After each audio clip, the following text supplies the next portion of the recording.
National खबर, सब पर नजर।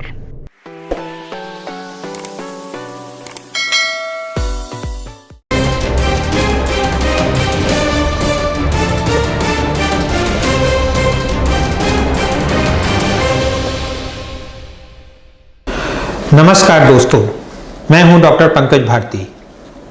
आज हम एक विशेष बीमारी पर बात करेंगे जिसका नाम है सोराइसिस।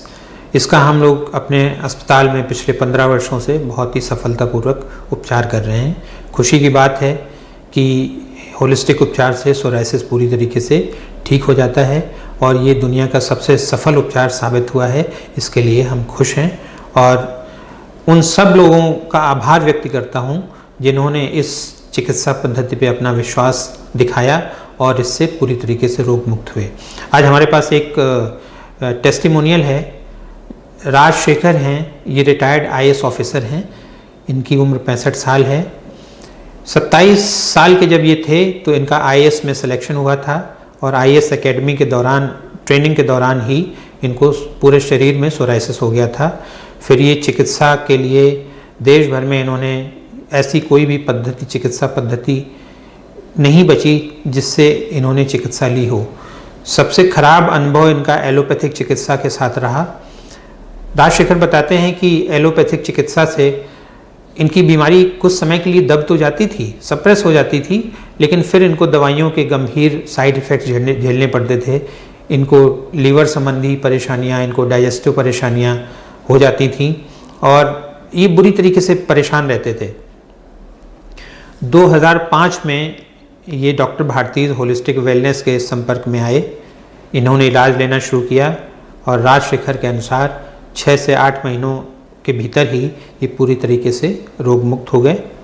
राजशेखर बताते हैं कि तब से डॉक्टर द्वारा बताए गए नियमानुसार ये चलते हैं और तब से इनको किसी भी तरीके की कोई परेशानी नहीं हुई।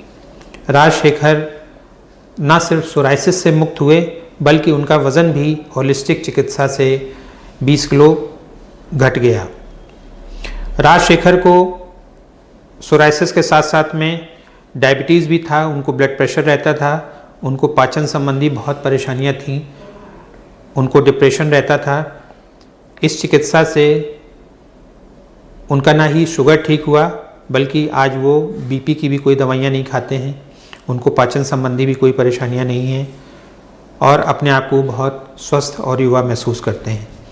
जब वो 2005 में होलिस्टिक चिकित्सा में आए थे तब उनको इंसुलिन के लिए 30 यूनिट सुबह और 30 यूनिट शाम इंजेक्शन्स लेने पड़ते थे और आज राजशेखर बताते हैं कि वो किसी भी तरीके का इंसुलिन या खाने की दवाइयाँ अपनी डायबिटीज़ के लिए नहीं लेते हैं।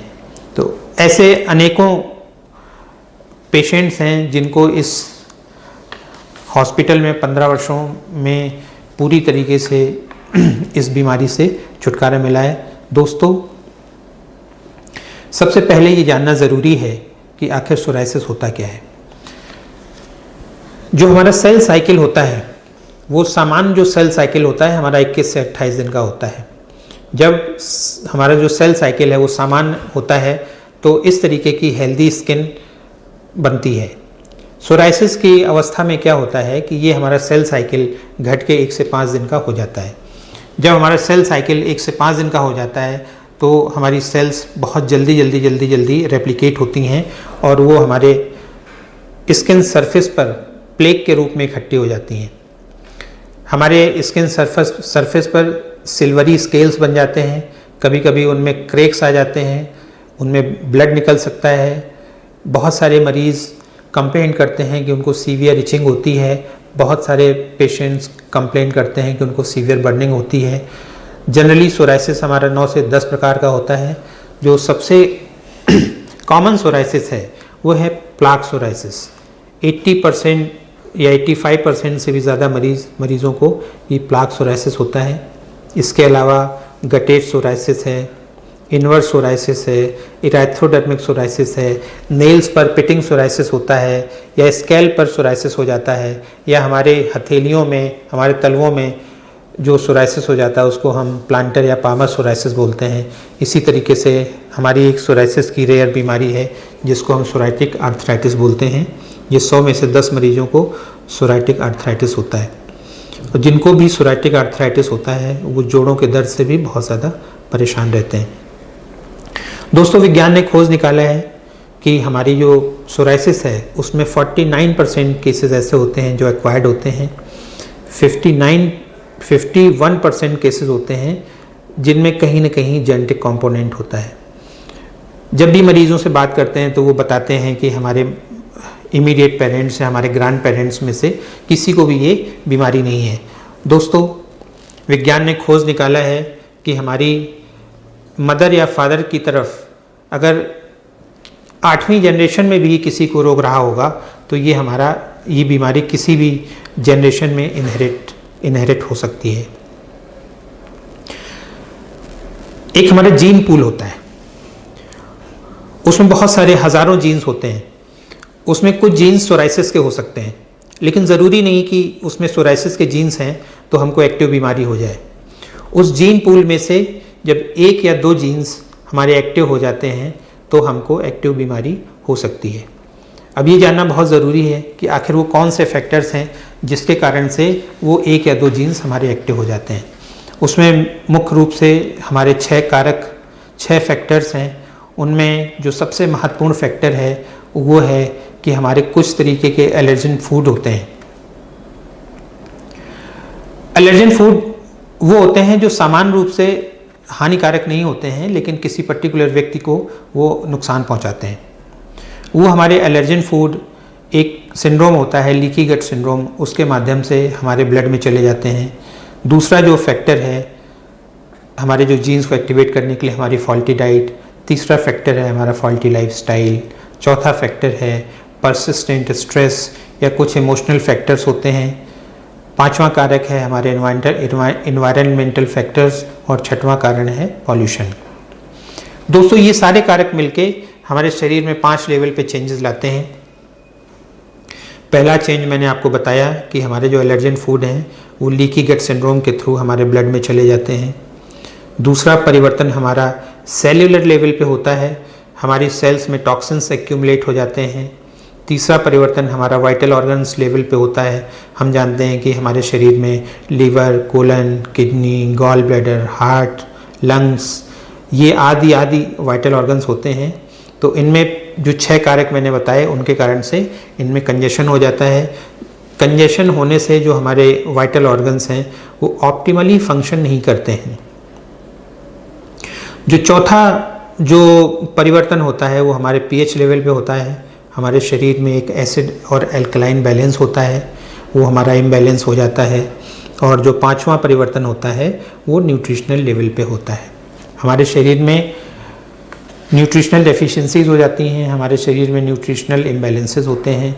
ये जो 5 परिवर्तन होते हैं, ये पांचों परिवर्तन इंडिविजुअल लेवल पे हमारे जो शरीर के अंदर कोशिकाएं हैं, जो करोड़ों कोशिकाएं हैं, उनमें सेलुलर इन्फ्लेमेशन पैदा करते हैं। ये सारे फैक्टर्स हमारे एक एक करके सेलुलर इन्फ्लेमेशन करते हैं। जब पांचों फैक्टर सेलुलर इन्फ्लेमेशन करते हैं तो सेलुलर इन्फ्लेमेशन एक थ्रेशोल्ड से ऊपर एक लेवल है, उसके ऊपर जब वो सेलुलर इन्फ्लेमेशन चला जाता है तो सेलुलर इन्फ्लेमेशन के कारण हमारे शरीर में मेटाबॉलिक डिस्टर्बेंसेस हो जाते हैं, मेटाबॉलिक गड़बड़ियाँ हो जाती हैं। धीरे धीरे जो मेटाबॉलिक गड़बड़ियाँ हैं उतनी बढ़ जाती हैं कि उसके कारण से हमारा इम्यून सिस्टम डिस्टर्ब हो जाता है। इम्यून सिस्टम डिस्टर्ब होने से जो हमारा शरीर का इम्यून सिस्टम है वो हमारे शरीर के ही हेल्दी सेल्स को बाहरी की तरह ट्रीट करता है और उनको डैमेज करना शुरू कर देता है। तो उससे हमको किसी न किसी प्रकार की ऑटो इम्यून बीमारी हो जाती है। अब हमें कौन सी ऑटो इम्यून बीमारी है ये हमारा इस बात पर निर्भर करती है कि हम पैदा किन जीन्स को लेके हुए। अनफॉर्चुनेटली अगर आप सोराइसिस के जीन्स को लेके पैदा हुए हैं तो आपको सोराइसिस बीमारी हो जाती है। ये तो बीमारी के विषय में एक हमारी साधारण बातचीत हो गई कि कौन से फैक्टर्स होते हैं और उन फैक्टर्स के कारण हमारे शरीर में किन किन लेवल्स पे परिवर्तन होते हैं। वो जो इंडिविजुअल परिवर्तन होते हैं वो हमारे शरीर में सेल्स के साथ क्या करते हैं। अब ये तो बात हो गई सोराइसिस की। अब जो सबसे महत्वपूर्ण बात है सोराइसिस के उपचार की, अगर हम सोराइसिस का उपचार सही तरीके से नहीं करेंगे तो सोराइसिस से कभी हमको छुटकारा नहीं मिल सकता है। सोराइसिस के उपचार के लिए ज़रूरी है कि हमारे शरीर की कोशिकाओं में जो इन्फ्लेमेशन हुआ है वो इन्फ्लेमेशन किसी तरीके से घट जाए। दोस्तों, इन्फ्लेमेशन कब घटेगा? जो मैंने अभी आपको 5 कारण बताए कि हमारे शरीर में faulty diet, faulty lifestyle, allergens, persistent stress, pollution और एनवायरमेंटल फैक्टर्स के कारण जो हमारे शरीर में 5 चेंजेस होते हैं, उनके कारण से इन्फ्लेमेशन हो जाता है। तो होलिस्टिक उपचार में पेशेंट सबसे पहले मुझसे पूछते हैं, डॉक्टर साहब होलिस्टिक क्या होता है? होलिस्टिक का मतलब होता है कम्प्रीहेंसिव एंड टोटल केयर।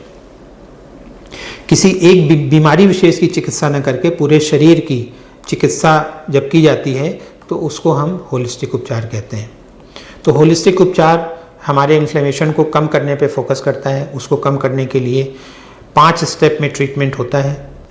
पहला स्टेप होता है कि पेशेंट को सलाह दी जाती है कि जो एलर्जेंस हैं जो इस बीमारी को पैदा करने के लिए महत्वपूर्ण रोल पैदा करते हैं।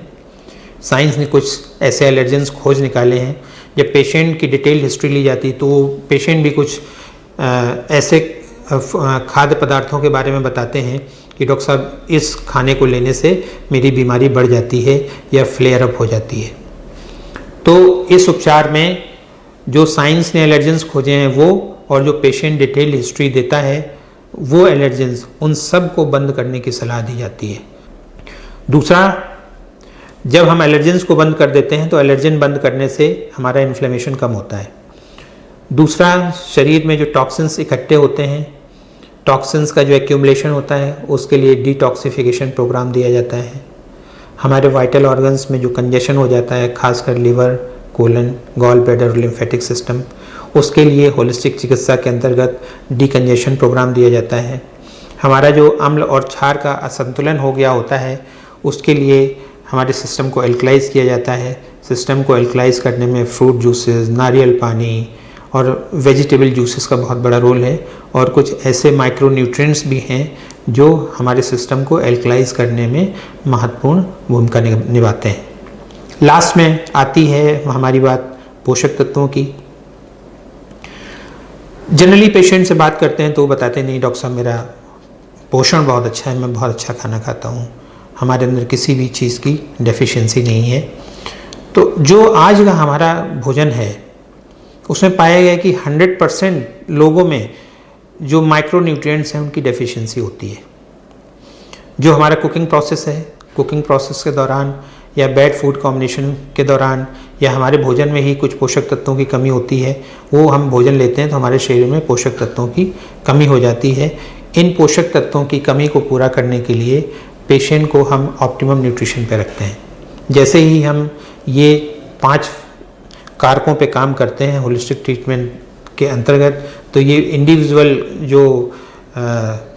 जो चेंजेस आते हैं इन सब के कारण से हमारा इन्फ्लेमेशन कम हो जाता है।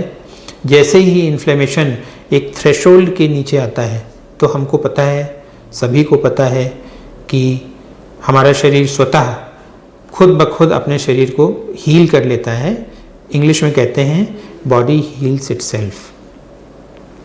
उससे मेटाबॉलिक गड़बड़ियाँ ठीक हो जाती हैं, इम्यून सिस्टम हमारा ठीक से काम करने लगता है।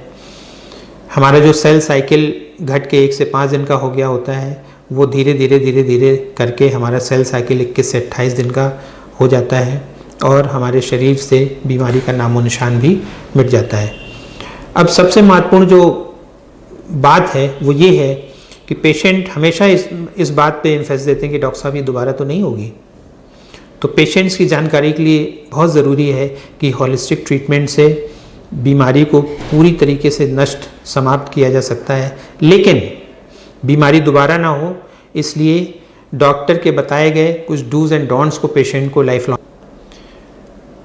मुझे खुशी है कि होलिस्टिक चिकित्सा से 15 सालों में हम लोगों ने हज़ारों मरीज़ों के जीवन बदले हैं। मरीज़ खुश हैं। मरीज़ सिर्फ अपनी बीमारी से ही मुक्त नहीं है, वो अपने आप को बहुत हेल्दी, युवा महसूस करते हैं। मैं आपको भी सलाह दूंगा कि अगर आपको इस तरीके की सोराइसिस या किसी भी तरीके की इम्यून सिस्टम की कोई बीमारी है तो उसके लिए होलिस्टिक चिकित्सा बहुत ही कारगर है और इसका डॉक्यूमेंटेशन किया गया है। सैकड़ों मरीज स्वस्थ हैं, खुश हैं। धन्यवाद दोस्तों, नमस्कार।